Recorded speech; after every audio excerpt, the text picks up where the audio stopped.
Christian News from English Christian Times.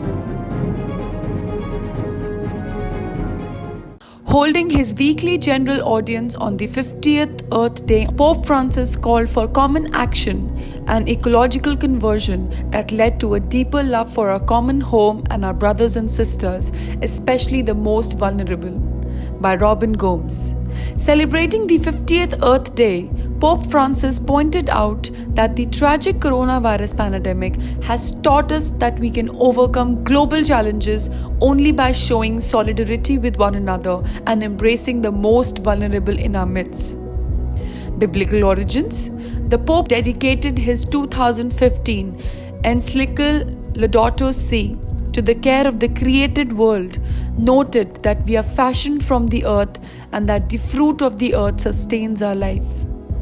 As the book of Genesis reminds us, we are not simply earthly, we also bear within us the breath of life that comes from God. Thus, he said, we will live in his common home as one human family in biodiversity with God's other creature. As the image of God, the Pope said, we are called to care for and respect all creatures and to offer love and compassion to our brothers and sisters, especially the most vulnerable among us, in imitation of God's love for us manifested in his Son Jesus. Selfishness. However, because of our selfishness, we have failed in our responsibility to be guardians and stewards of earth. We have polluted and despoiled it, endangering our very lives. In this regard, Pope expressed appreciation for the various international and local movements who are appealing to our consciences. Our children, he said, have taken to the streets to teach us that we have no future if we destroy the very environment that sustains us. Gospel of Creation, our garden home. By failing to care for our garden home, the earth, and our brothers and sisters, the Pope said, we have sinned against the earth, against our neighbors, and ultimately against the Creator.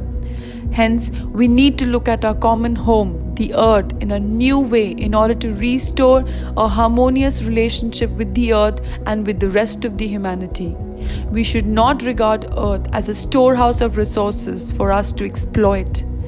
For believers, the Pope said, the natural world is the gospel of creation, as it expresses God's creative power in fashioning human life and bringing the world and all it contains into existence in order to sustain humanity. The Pope called on all to renew their sense of sacred respect for the earth, saying, it is not just our home, but also God's home, and that we stand on holy ground. In this regard, he helped the indigenous people as a model, saying, they teach us that we cannot heal the earth unless we love and respect it. Ecological conversion and common action. The Holy Father said that an ecological conversion with concrete actions is needed in order to avert the threats to our common home. In this regard, he asked leaders to guide the preparations for two important international conferences, COP15 on biodiversity in Kunming, China, October 2020, and COP26 on climate change in Glasgow, UK, November 2020. At the local and national levels, the Pope encouraged the creation of a popular movement from below, noting that the Earth Day was born this way. We can each contribute in our small way, he urged. Christian News from English Christian Times.